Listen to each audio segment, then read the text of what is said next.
Hello, everyone. Mackie here, and welcome back to Worlds Week. We are now 6 days until Worlds, and before I get to my piece of the content, we have some breaking news to pretty much the surprise of absolutely no one. So, the World's Anthem that was supposed to be dropping around this week or such is going to be pushed to the 13th of October, which is going to be the day before Worlds. Now you're asking yourself, Akeem, how is that happening? Well, so remember the Whippo situation? The whole Whippo situation about women cannot play with periods and all kind of stuff? Yeah, I've already beaten down to a dead horse. But turns out that Riot did not forget about what he said and realized that he needed to set a precedence for this. And therefore, I wanted to show you a statement, but I decided to go in the lines of we are removing portions of him in the music video. Yeah, that is what you call precedence. So unfortunately for Fat Whipple right now, his fat mouth has caused him a shot of being in the music video. And you're asking yourself, Akeem, why does the world's anthem actually matters? Well then, if you look at the best League of Legends songs being ranked, according to esports.gg, which is, I'm not saying it's a legitimate site, but you can go with $5. They rank the 8 best songs of world's anthems, the best 8 world's anthems of all time. You got Star Walking, of course. You got Heavy as the Crown by the new Linkin Park. Then it Burn It All Down with the World's 2021 anthem. Gods by New Jeans, that it features Deft, of course, and his journey and his rise and fall, of course, leading up to him winning the Worlds in 2022. Then you got Rise by the Glitch Mob, Mako and World Alive, which is a more popular song. Warriors by Imagine Dragons. I'm not gonna sing that because it might be DVCA, of course. Even the song is kind of annoying. It still doesn't die. And then you got Phoenix by Kalen Russo and Chrissy Costanza, which is a knowledgeable emotional powerhouse. And you got Legends Never Die by featuring Against the Current, which to this day still holds strong. Let's be honest. Even they're singing most of the songs throughout the world. This song came out 8 years ago at Worlds 2017, and yet they managed to pull off one of the most culturally popular songs ever. And why do I think World's anthems are important? 2 reasons. One, it showcased the culmination or showcasing the culmination of everything that's going on in League of Legends throughout this year. It showcased some of the players that are featured in this whole video. You see, you got Faker, of course, Deft, and then you got Showmaker. Yep, that's Showmaker right there.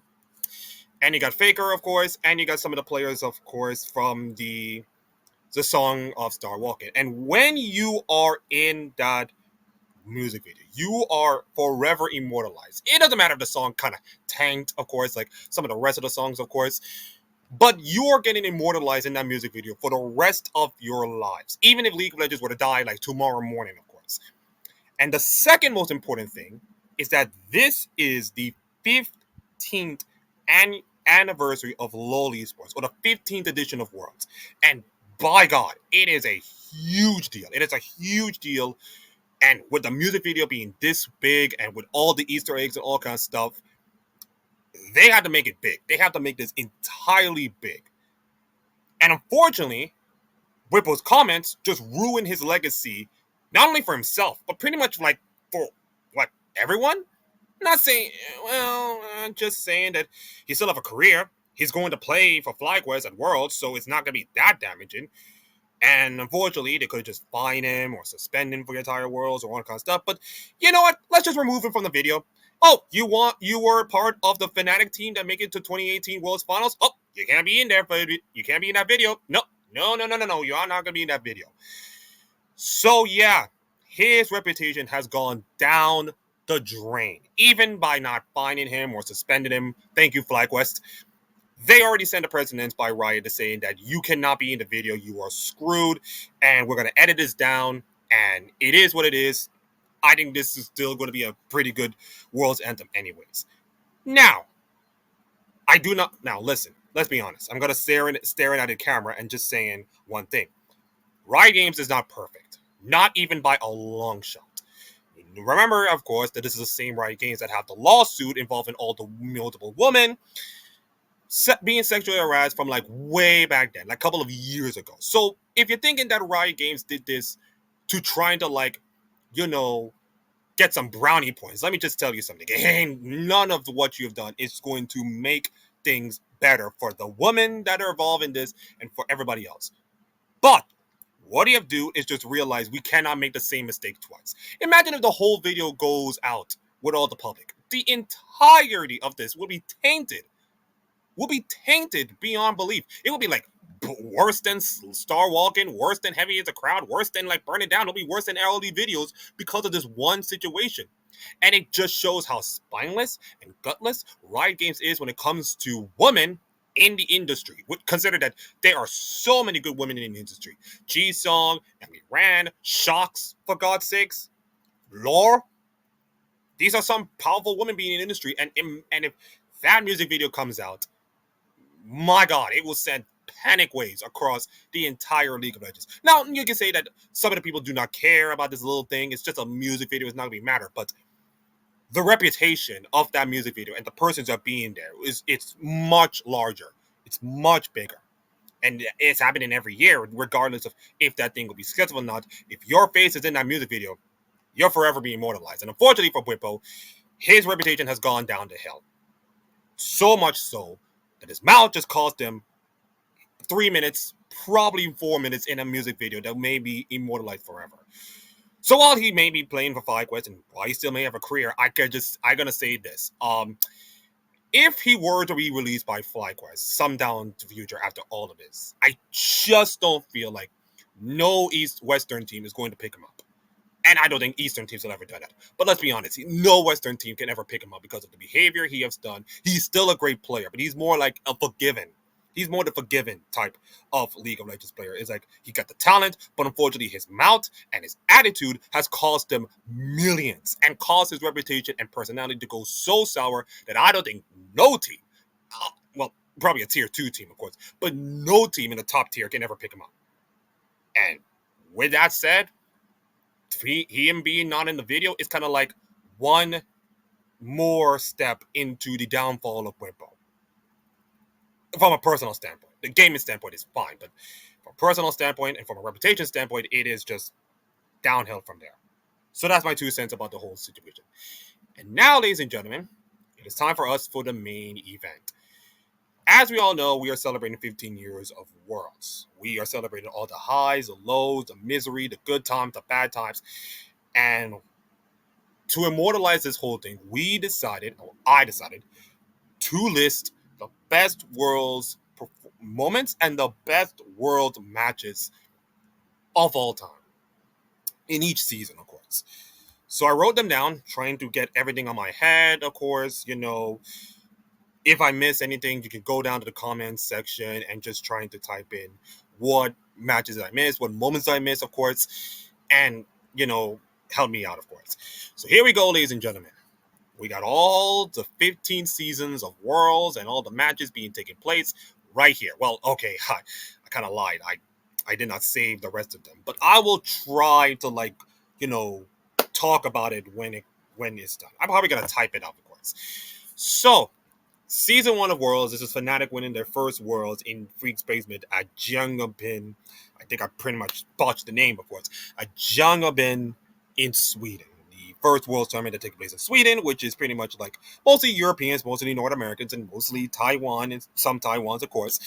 And Alistar in mid lane was a huge deal. Now, in today's world, Alistar is like a support.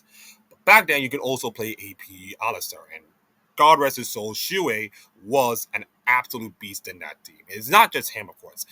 There were Expect. Did Expect play for that team? I don't know. My memory's kind of fuzzy. But that Fnatic team was pretty great enough to win their first Worlds. I mean, they kind of lost the first couple of rounds, then they bounced back during the group stage, and then made it through all the knockout stage, being against all authority, and actually won the whole thing. So it was an absolutely nice touch. And by the way, there was no Summoners Cup back then. I mean, the Summoners Cup would not be brought in until Season 2. But they only got a check for like a couple of $1,000s. And let's be honest, League of the Worlds will never be the behemoth that it was today. Because let's be honest, we are going from a few people in their seats playing games in like an arena with some other games, of course, to now being played in front of not big stadium arenas. We used to have it in football arenas, of course, but to be playing in like for hundreds and hundreds of people, which is a huge deal. So while this tournament may not be as significant to some, and while we don't have like best matches from the whole tournament, I think to have the first Worlds there and to have a big impact, it's a huge thing. It's a very huge thing. Now we're on to season two, in which Taipei Assassin become the first APAC team to win World by beating Zubu Frost. And of course, the legendary Summoners Cup, which is the Summoners Cup you can see it now is a little lighter than the one that is original, but everybody knows the Summoners Cup. It's the most precious trophy ever by ages. I am Cologne, Katowice, none of them can even touch the scales of what Worlds is right now. Although you can say IG is, or ITI is probably more favorites, of course. Um, I think there were like, I think if we go to season two, I could just go to some, I could just go to most of them and just talk about it if I have to. Yeah, I could just go around there and just talk about it. So, season two Worlds. Let's see. Okay, season two Worlds.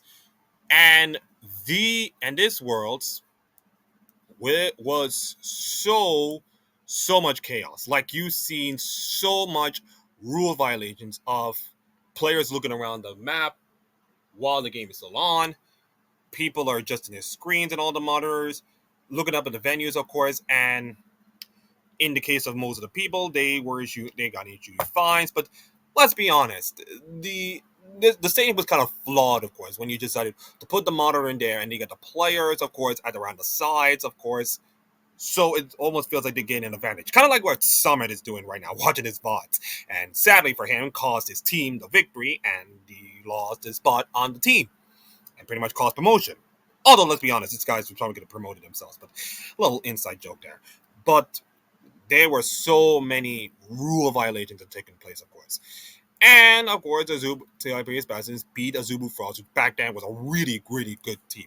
Like if you look at this Azubu Frost team, like look at them: Shy, Cloud Templar, Rapid Star, Woongon, Manlife. Whoo, that is a stack roster. And for Taipei Assassins, with Toys, who was on the team, Stanley, Lillaballs, Bebe, and Mistake being on the team, it was a huge deal. And unfortunately, we don't have the best matches ever because, of course, we only have one best of five. Now, we don't get the full barrage of best of five until like next year, of course.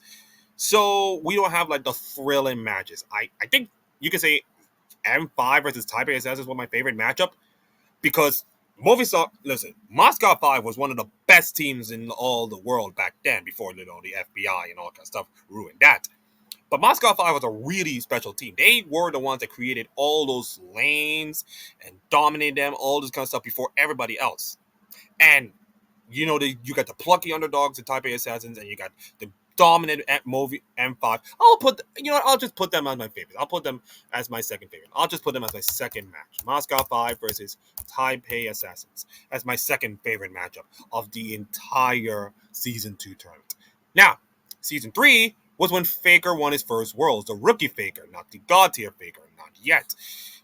And Season 3 was also took place in Los Angeles, but a much better setting. And of course, these tournaments took place in, the Culver City Studios, and the Gallon Center and Staples Center. Hey, we finally make it to the stadium. Well, it's now Crypto.com Stadium, but back then it's Staples Center. And it's a huge deal to know that, oh my God, we have made it. We have freaking made it, ladies and gentlemen. And of course, we still have the best of fives. I have to just go with the SKT versus Najim Blade. Najim Blade? Is it Najim Blade?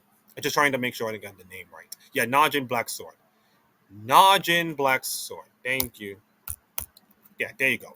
So, and if you look at the names, it's like Prey was the only one I can think of course. And then when they go to the finals against Royal Club, who has some decent players, Uzi and Tabe, by the way, both of them went on to have great careers, of course. And Faker winning his first championship, although he's not the main reason why they won the championship. They have Impact, Bangy, Piglet, who was a pretty good player so much that he'd gone to Cloud9 after all this, Pumandu, and Koma being the coach. And by the way, the good Koma back then, not the Koma we see now, being invincible sometimes. Again, no bigger moment. Although, wait a minute. Is this the Juggernaut Worlds? Is this the Juggernaut Worlds? Oh my god, it is the Juggernaut Worlds. Oh my god. Okay. Mr. Akeem is about to do some research. Mr. Akeem going to do some research. Okay.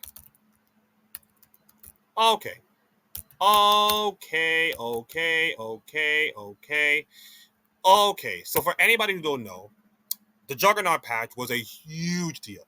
It was patch 5.16. I think this is 5.6. I think this is 5.16. Yeah.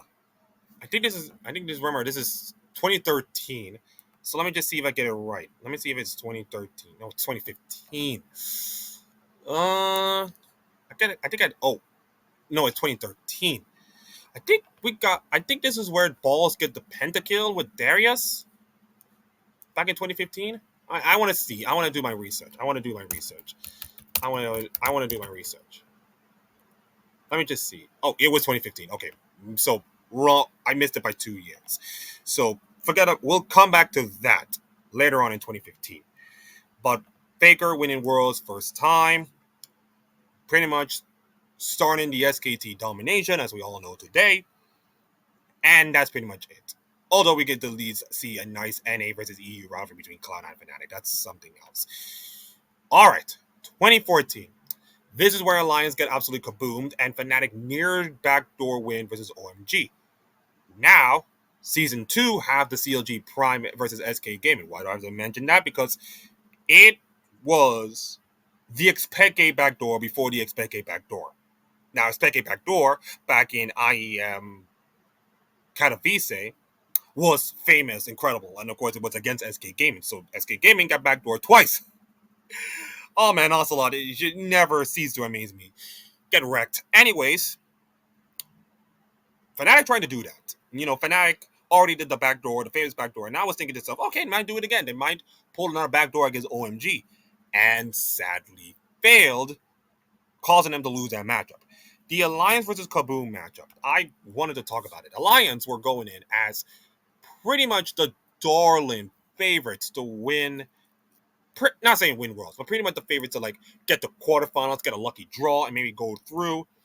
And if you look at the team that were put in, this is a really strong alliance. This is Alliance, ladies and gentlemen. Let's look at Alliance lineup. Let's look at this beautiful Alliance lineup. It is Wicked, Shook, Froggen. Pretty good Froggen player, by the way. One of the best Anivia players you can ever see. And he got Tabs and Nymph. You're looking at it and saying, okay, that's a pretty good, strong team. What did Kaboom has? Well, let's just see. Lep, Danagrom, T-Nouse, pretty good mid laner from Brazil, one of the most renowned mid laners in all of Brazil. So at least it got some star quality. Metervra and Dance. Now, other than T-Nouse, who was going on to our famous player, none of them give a line of Kaboom a chance. And then they did. They actually beat them.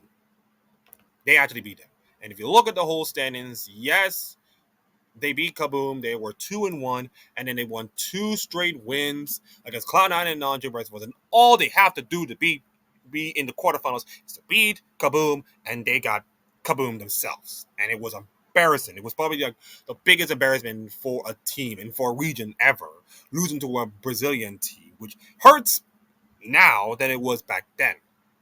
But the fact they lost to them is gigantically upsetting. Let me just see. Do I put some big matches? No, I put OMG Fnatic and Alliance Kaboom, which is mostly best of 1 matches, which showcase how far off best of 1 matches that is even today's standards. By the way, we're still doing best of 1s at Worlds in Fearless.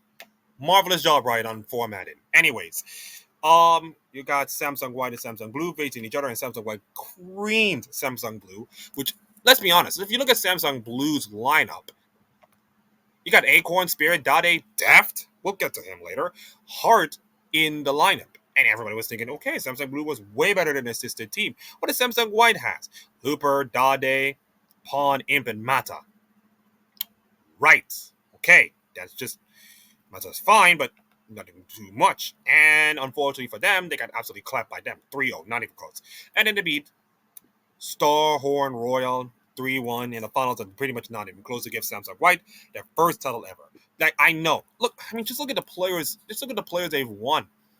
And you can say that, okay, Mata went on to have a decent career. Pawn was fine. Looper, Dade, Imp was world champions. It has that familiar feeling of like an unexpected team winning the whole thing with some fringe players. Foreshadowing is a literal. I just kidding. I'm just kidding.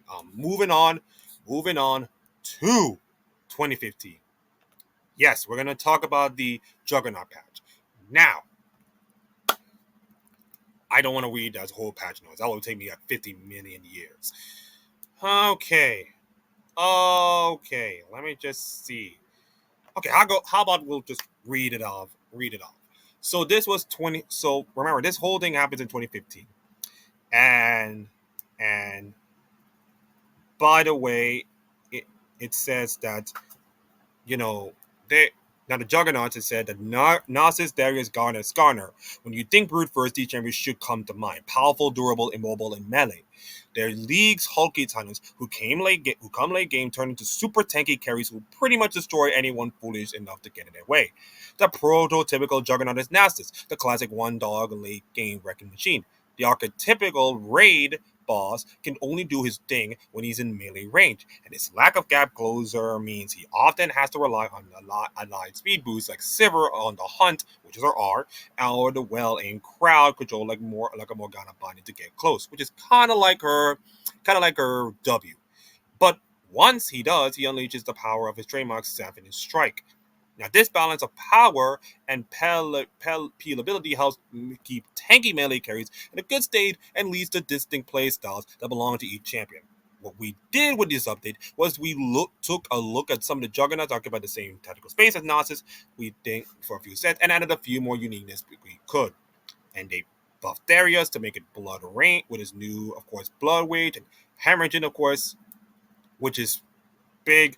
Garen got buffed. Skarner got buffed. Mordekaiser got buffed. And it just makes it say, hey, listen, big, strong, beefy dudes getting big, strong, beefy stats, and big, strong, beefy dudes get stronger and make game broken. That's what the entire 2015 was. And if you think that's worse, oh no, Akeem. No, Akeem. That the worst will come in next 2 years. But for now, we're talking about the 2015 Worlds, and we're gonna talk about Faker winning another title, and also Darius' retirement interview. And if you have the time, please go watch that Darius retirement interview. It will make you cry.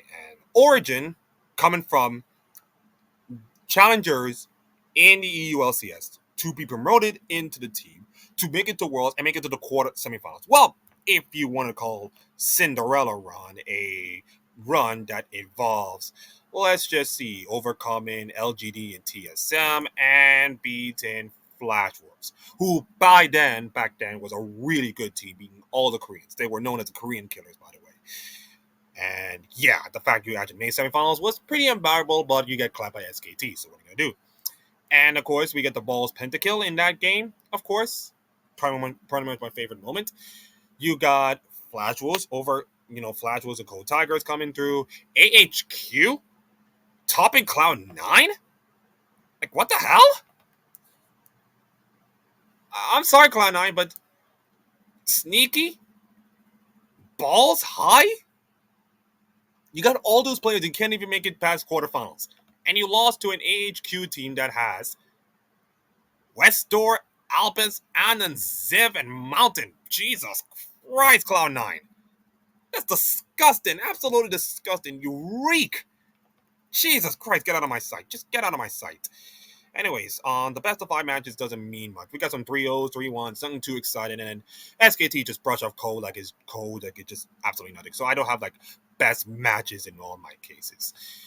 2016. Oh boy. This is so beautiful. 2016. Oh, this 2016 Worlds was absolutely something else. I mean, hey, guys, let me just do something right now. Please watch the entirety of this match. This is literally okay. Let me just do this, and then let's try again. Yeah, I want you to watch this matchup. I'm not going to tell you any details about this matchup or any kind of thing, but let's just say it involves Misfortune Ash, the greatest era ever by Prey, an incredible comeback by T1, incredible stuff, Madison Square Garden, which, by the way, you never going to hear a words esports event in Madison Square Gardens ever in your life. And by the way, this is taking place in 2016, 2017, before the VC money comes in, before esports as you know it is going to be hampered and, thinking, hey, it's going to be a big thing. Oh, how times have changed, I guess. But we can enjoy the past right now, and let's be honest, this game in Madison Square Garden with a whole crowd in it and the matchup itself, you are entitled to watch this incredible match. You are entitled to have this incredible match. Now, yes, SK and Samsung Galaxy was good as well, but I felt like, no. Semifinals, 2016, Madison Square Garden. Freak was incredible. The whole cast and crew was incredible. You just watch that matchup. Please, just watch that matchup. I recommend you to do that. And H2K make it to the semifinals by the back of Albert's Knox, knocking off, count CLG and G2.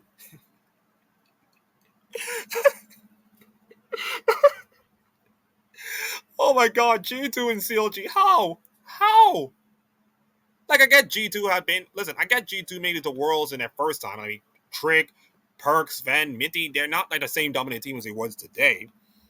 And CLG having Minty, Hui, Stickstay. Stickstay, the guy who pulled up the miracle against RNG way back when in MSI. And Afromu, probably my favorite support player ever. And colored, in case you haven't noted. And you lost to Smurf, PvP Stand Just, Kira, A Miracle, and Licorice. I'm sorry, but I didn't even remember those names. None of these names are going to be legendary except for this one world spot in which you managed to lose to them. The Rocks Tigers matchup. And by the way, the reason why they made it through is because they beat Rocks Tigers. Yeah, they beat the Rocks Tigers. Can you imagine if that? Now, can you imagine if Alba Knox would have taught the group? We will get, I don't know, SKT versus Alba Knox, or Rocks Tigers will face against them, and this will be, and the entirety will be different. We will never get to see this epic matchup. We'll never get to see this epic matchup. So Alba Knox cannot ruin the bracket for some of the people. And in fact, HU can kind of make it kind of like a false start. And, well, yes, this matchup was incredibly good. The semifinals was also epic. I can say that this one is a second place matchup. I think you can say that this matchup is first. This is kind of second. SKT won another Worlds. That is back-to-back Worlds for them. Yep. And cementing their run as probably the greatest ever team of all time. And it was incredible. Now, give me a couple of minutes to just sort myself, and we'll come back to 2017 and beyond.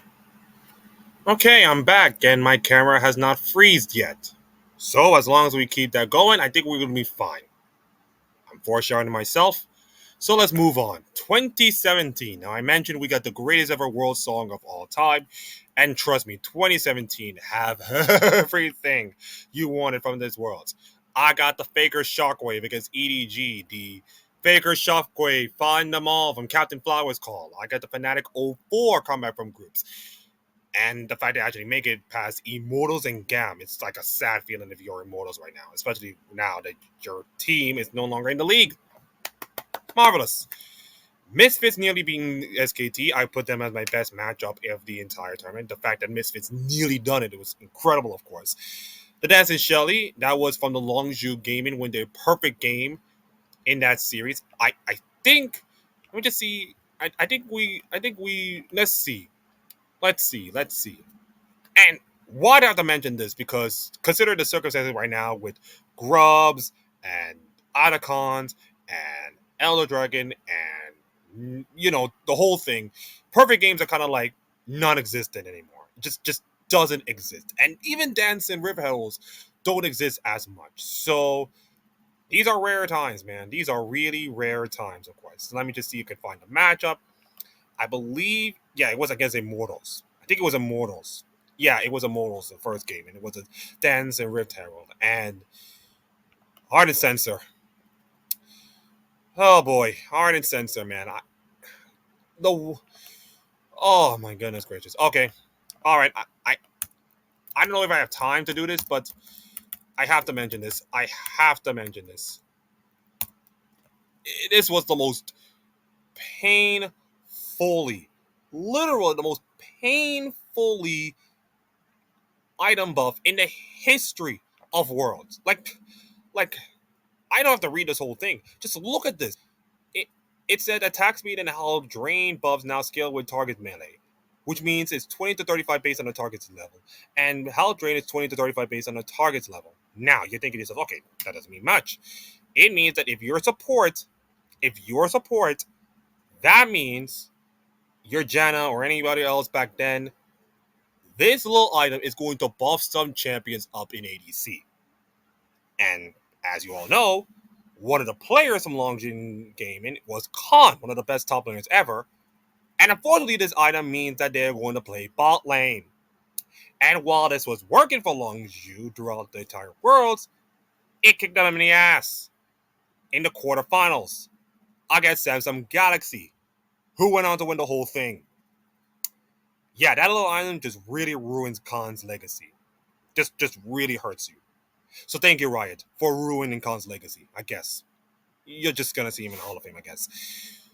Anyways, you got the Fnatic 0-4 situation, and that's pretty much it. You got SKT nearly beat Misfits, I already mentioned, and then they nearly lost to RNG.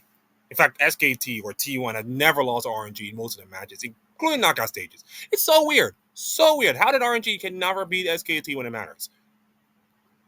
I don't know. That's a mystery question. And then, of course, they face up against Samsung Galaxy and get absolutely smoked. And of course, we get the Faker crying, of course, in the head. And of course, we get the famous flying Elder in the stadium. And I think the finals was taking place at the Beijing National Stadium in the Bird's Nest. Like 9 years ago when Usain Bolt just run circles in that Beijing stadium, by the way. And that's 80,000 stadium, people, for the Olympics, by the way.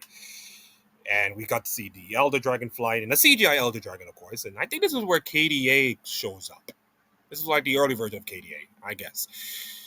But, Faker crying after losing that finals and get clapped was the most damaging image in all of esports. Not just League of Legends, all of esports. Seeing the greatest player ever crumble to their knees, literally to their knees.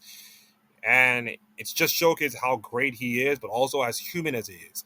And little do they know it that this is probably the last image of Faker being absolutely great. Like he had to drag this T1 team into the finals.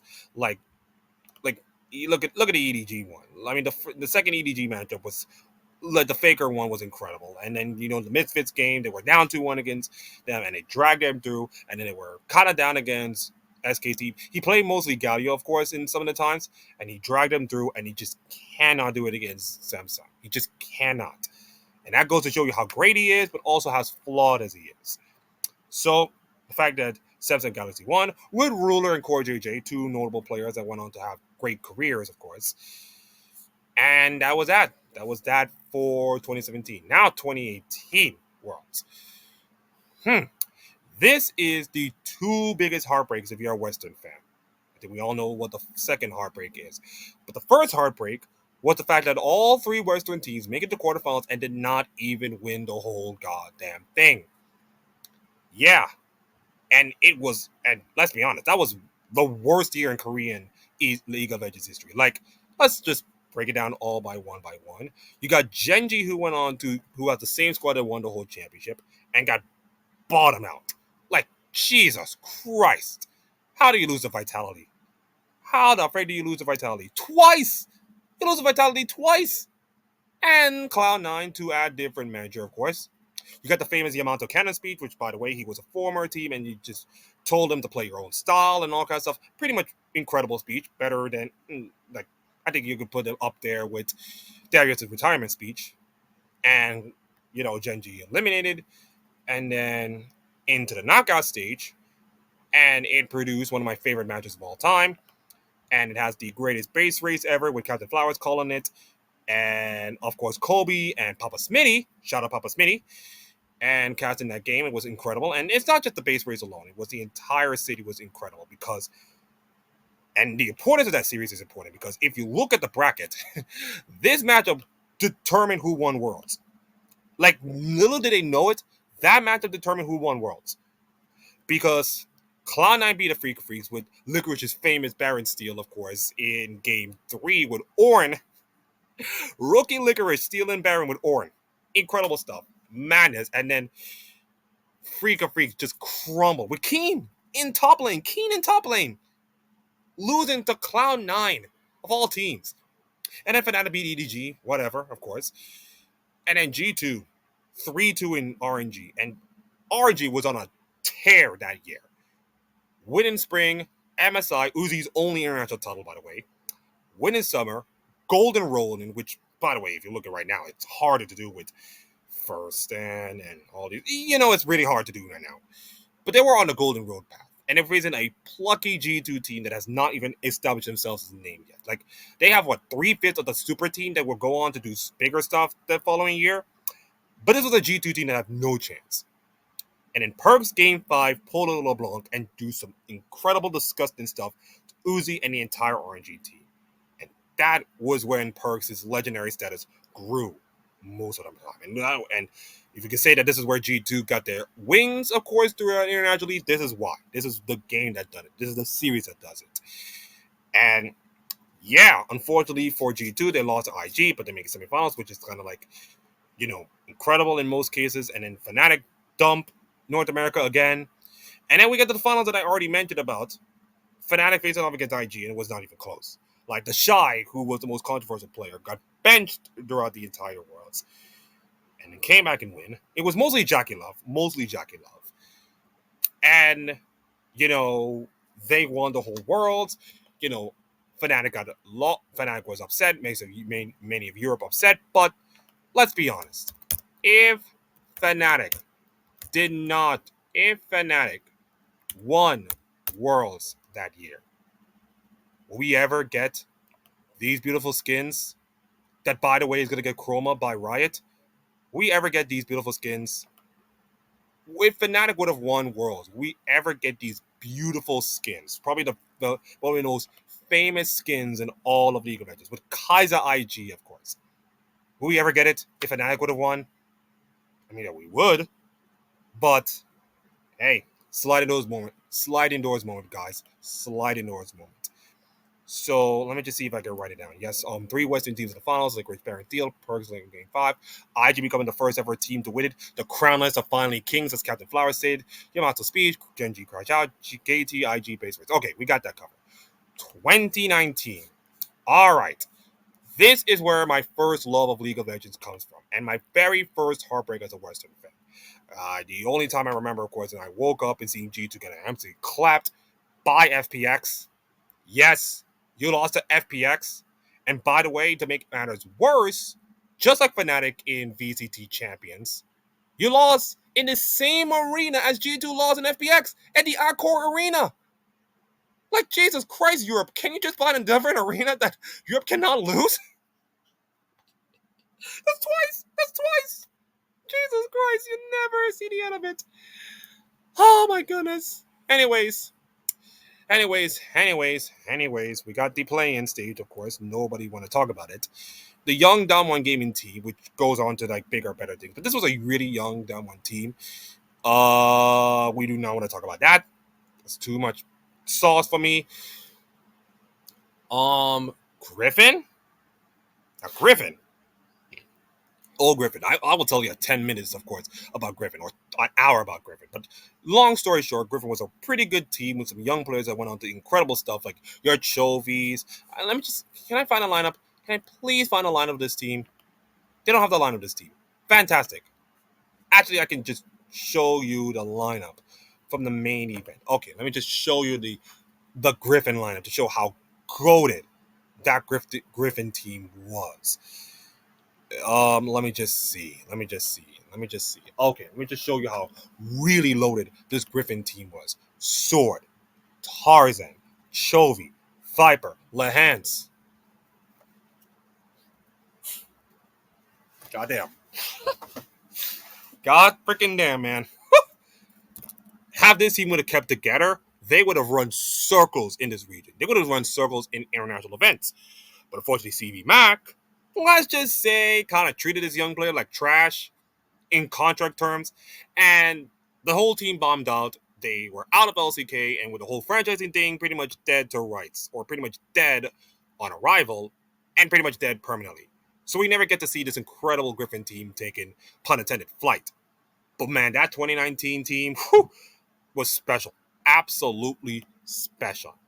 And if we look at the rest of them, Fnatic knocking out Uzi at Worlds, and Reckless crying his eyes out when it happened. I mean, for him to beat his idol, one of the best players in all of League of Legends. Yeah, I know, one international tournament, but yeah, let's be honest. Uzi is probably my top 3 best ADCs of all time.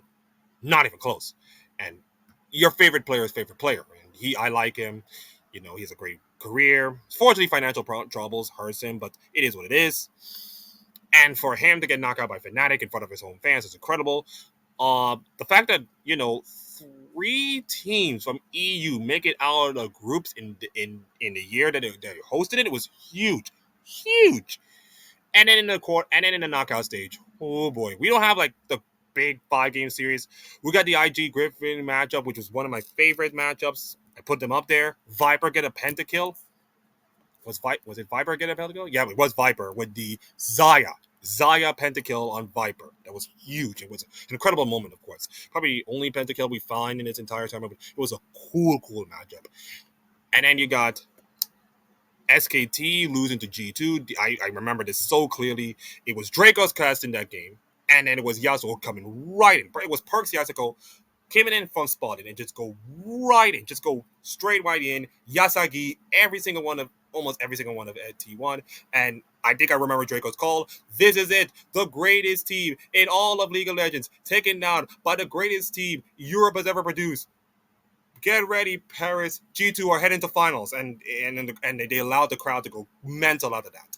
It was in Madrid, by the way, and it was so incredible, of course, to see this G2 team. And holy cow, you will never see a Western team dominated this year that G2 have done. Look at this. Wander, Yankos, Caps, Perks, Mickey X. Oh, my goodness. This is a legendary team. You could put the entire team in a Hall of Legends, and it would be like immortalized forever. It would be immortalized forever for the way they have elevated Europe to standards they have never even matched up before. Now, Fnatic 2018 was cool and all, but Fnatic 18 walk where G2 2019 can run, and they just run circles around this region. Unfortunately, unfortunately, they lost to this FPX team, Kim Goon, Tian, Doinb, LWX, and Crips. They lost to Doinb, who, to not disrespectful, still cook in the LPL, came back from retirement and still cook in LPL. Talk a big game, but he let's just say nearly pull it off. Just saying, like, bring a team to Worlds like NIP, of course. But hey, you gotta respect the guy. And you gotta respect FPX, man. Clapping G2 in 3-0 in the finals that hurts my soul to this day. I mean, it hurts Cap's soul to this day because he still have nightmares. Did not win Worlds, of course. And let's be honest, we couldn't have incredible G2 skins if they would have wanted. Again, sliding doors moments. The biggest what if in all of League of Legends. What if G2 won Worlds? Would every other legacy be changed? Will Europe not have this kind of mantra of like, it hurts? Or this kind of thing of like, Europe will never win Worlds. It's a foregone conclusion. The East is better than them. If G2 would have won Worlds, none of these conversations will happen. Like, you know about League of Legends fandom. The moment you won Worlds or the moment you have done everything, you are going to treat this like the Super Bowl for you. Or treat it like the biggest thing of your life. Better than your wife, your house, your kids, all this other stuff. If G2 would have won Worlds, the entire internet will be madness. But we never got to see that, so it hurts. And you know what else hurts? COVID. Yeah, we're going 2020, ladies and gentlemen. We're going bubble version. It was not fun. It was not fun at all. This Worlds was not fun at all. The fact that actually hosted the Worlds in China, of all places, it's commendable by Riot Games to actually pull it off with the graphics and the fact they're doing all of this in the bubble, a la NHL and NBA. It's a fantastic job by Riot to actually pull this off. I mean, we had to cancel MSI for God's sakes. But this entire world was a shit show from the beginning. And it's not their fault. It's not Riot Games' fault. It's the circumstances that were forced in, of course, by Riot to create this crap show. But we have some moments. Let me just look at 2020. We got the Galio crashing in the finals, which was the only time it took place in a stadium. We got Ben Pentakill on the Fiora, the only Pentakill we ever have in Worlds Finals. Huang Feng Jin ult on the fountain laser on the torrent in the enemy turret. Like, my God, the balls of that King Huang Feng was immense. The fact that Sudan Gaming was even making it to the finals was immense. Was like, let's be honest, nobody gives Sudan a chance. And if I scroll down even more good moments like oh God, Supermassive beating Mad Lions. I think this was Armad's team. I think Supermassive, this was Armad's team. If I were to correct myself, I think this was Armad's team. Supermassive, that was Armad's team. That was Armad's team. And then Armad joined Mad Lions and then went on to win LEC. Oh man, that was good stuff. And now we're going back and we see Team Liquid qualifies and all the yada yada yada. And this was, of course, the Worlds that sadly TSM reputation has gone down the hill. The famous 10-man sleep and the 0-6 team. Yeah, this was the last image of the TSM and probably the last image of North America League of Legends, seeing a legendary, crazy fan base be reduced to embarrassing moments that I don't think TSM will come back from. It's like the March Sanchez fumble. You know, you're never going. It's the worst thing that ever happened, but we have to replay it over and over again. And let's just say Mark Sanchez have been not so great the last couple of days. Just leave that there. So you got that going. You got Rogue crashing out pretty badly. But let's be honest, this was against Damwon Gaming and JDG, two of the best teams at the time. So no disrespect there. And you got this weird group with Top Esports and DRX. If you're not that weird, you're thinking Gen G, Fnatic, LGD, and TSM was weird. Group stages, I guess. And you got Top Esports being Fnatic, but not in the way that it happened. Fnatic were up 2-0, and then Top Esports reversed them, making this the first ever reverse sweep in Worlds history. Yeah, congratulations, Fnatic. You make more Worlds history as you go on. And, you know, JDG, Sunan beat JDG, which everybody's thinking JDG used to win, and then Sunan beat Top Esports, but let's be honest, everybody expected Top Esports to win. Unfortunately, Damwon Gaming was way better than them. Like, yes, Furia Pentakill was great, but Damwon Gaming was way better. And he even knocked out G2 out of Worlds, which was the last time a Western team has ever made it to semifinals of any point. Even LEC had not made it past the semifinal, make it to semifinals since that time. It's been 5 years, for God's sakes. And trust me, it still hurts every single day. Mention about it. So, Damwon Gaming winning it. I think it was Nuguri's team. This was Nuguri's team, by the way. And yeah, I got a little bit of time left, but Nuguri, this was Nuguri team, by the way. Yep, this was Nuguri team that was the Cannon Showmaker and Barrel. Yes, support Barrel with Ghost winning a world championship. Even today, I just cannot believe it.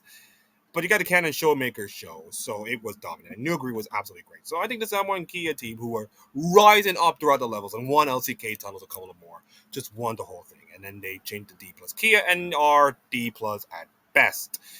2021 Worlds. This was the other COVID Worlds. This was taking place in Iceland this time. And this was the Arcane Worlds, because this entire Worlds was all based on Arcane. Now, Season 1, greatest show ever. I will not regret anything watching that show. I didn't get to see Season 2, but let's just say Season 2 was more of the artistic style and not for the incredible plot, of course. I'll just, again, leave that there. And you see DFM qualify for Worlds. They were the only LGL team to ever make it to group stage. Now that the whole thing with the LCP is now merged, they're the only team ever done that, overcoming Cloud9, of course. And then you get to the group stage, in which FPX absolutely bombed out. Like, Jesus Christ, FPX. This is just horrible.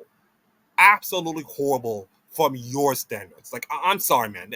That the defeats are come to you. How the frig do you lose to Cloud9 and Rogue? and you lost Rogue in the tiebreaker. Yeah, you can say the FPX reputation was never the same after this. Just never the same after this. Cloud9 make it through by tiebreaker because Perks was clutch. And yes, Perks was on Cloud9, by the way. T1 overcoming T1 EDG. Although you can say that 100 Thieves managed to get some wins, including that incredible ending. Of course, I think I wrote that down in 2021. Yeah, I did. It was 100 Thieves DFM ending, in which Tredemere was involved, and they were nearly winning. DFM was nearly winning until like Tredemere Undying, of course, he always Undying in his ult, and then got beaten by the lasers. I think I got it right. Yeah, it was beaten by the lasers, and that was pretty good match, but it was a little moment, of course. Fnatic qualified for Worlds. By the way, over G2. First time the G2 did not make Worlds. They have the super team with Reckless and bombed out completely. And then Fnatic made it, but unfortunately they have to substitute their player because there was some drama, or let's just say the player's wife was at home and he has to tend to. Now, I think we all know who that is. I'm not going to fill in the details, but let's just move forward. And of course, we have this Group D. We have this abomination of Group D. Like, if you want to know why we don't have groups, this is why. Oh, sorry. This is why. This is why we don't have groups anymore. This is why we don't want groups anymore. Say all you will about Swiss. Listen, say all you will about Swiss, but trust me, I tell you this. You are never going to have a group stage this chaotic than this anymore. Like, tiebreakers have to be determined by time. For God's sakes. Head to head was like nothing. Time and everything has gone to the tiebreakers. And yeah, Mad Lions just beat out, of course. They beat LNG, and then they beat LNG to even qualify for Lions. And then Gen G went on to win the other tiebreaker, so it wasn't matter that much. But that was significant because let's just say Mad Lions beat Gen G. Then we get the Gen G DK matchup. And Mad would have played Cloud9. Yes. So Mad Lions versus Cloud9 could have been a matchup for the semifinals. It would be the first, and would have been like now 4 years since we got since a Western team have already qualified. Oh my goodness, what could have been? What could have been? Just like the Arcane song, by the way. EDG went on to win Worlds. Yeah, it was Scout's first Worlds ever. Khan's last Worlds ever, and last chance to win a national tournament. He played, let's just see. No, not Gangplank. You know what? Oh, what's his champion's name?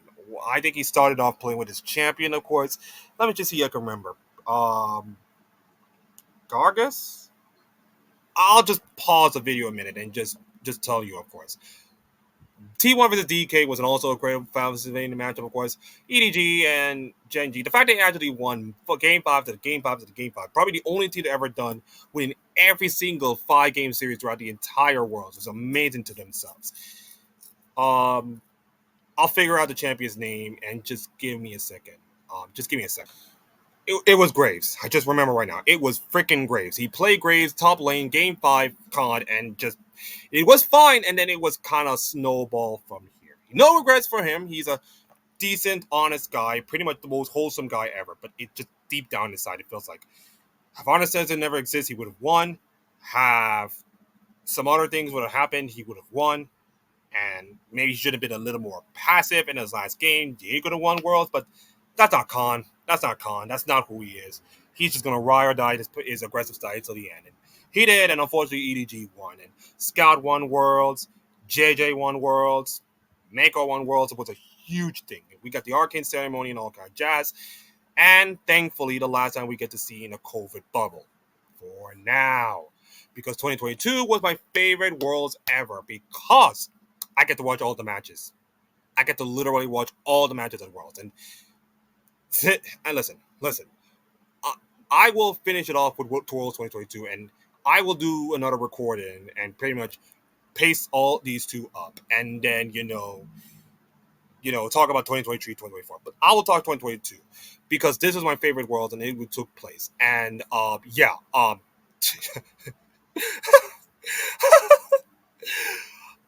fucking kidding me? DRX won Worlds 3 years later, and I still cannot believe DRX won Worlds. Of all the teams to win Worlds. This is incredible.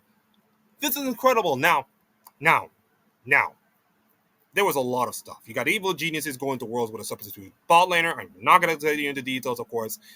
Lao Gaming with the famous, biceps thing when he got a kill, of course, against Fnatic. One of my favorite moments. Unfortunately, didn't qualify, of course. Shogun got a pentakill with a Ferios. That's also a great moment. DRX actually made it through the playing stage over RNG of all teams. You know, and they made it through past Mexico, of course. By the way, this DRX team was one game away from not even making the Worlds. Remind you, they were one game away from not making the Worlds. They lost a Fear. They were one game away. It was against FearX, who I think one of the players was there. I think he was. Let me just see if I can try to make the FearX 2022 team roster. Just a couple of minutes. Okay, now where was I? All right, so DRX was one game away from losing to Worlds to a Live Sandbox team that had Prince. And the less we say about Prince is how for like was career, from the tail end of it, the better. Now, if we look back at the whole Worlds thing, it was wild. It was the nightmares of North America, like literally the nightmares of North America. They haven't even won a single game in the first half until Cloud9 won. Yeah, it was Cloud9 beating Fnatic. That was what day 5 of the entire Worlds. In fact, if you combine all the records, North America went what 3-15 at Worlds. And you can say Europe has a horrible, horrible showing, of course, but at least Europe won games. At least Rogue managed to go through from the group stage. But Jesus Christ, North America, it's just horror show, absolute horror show.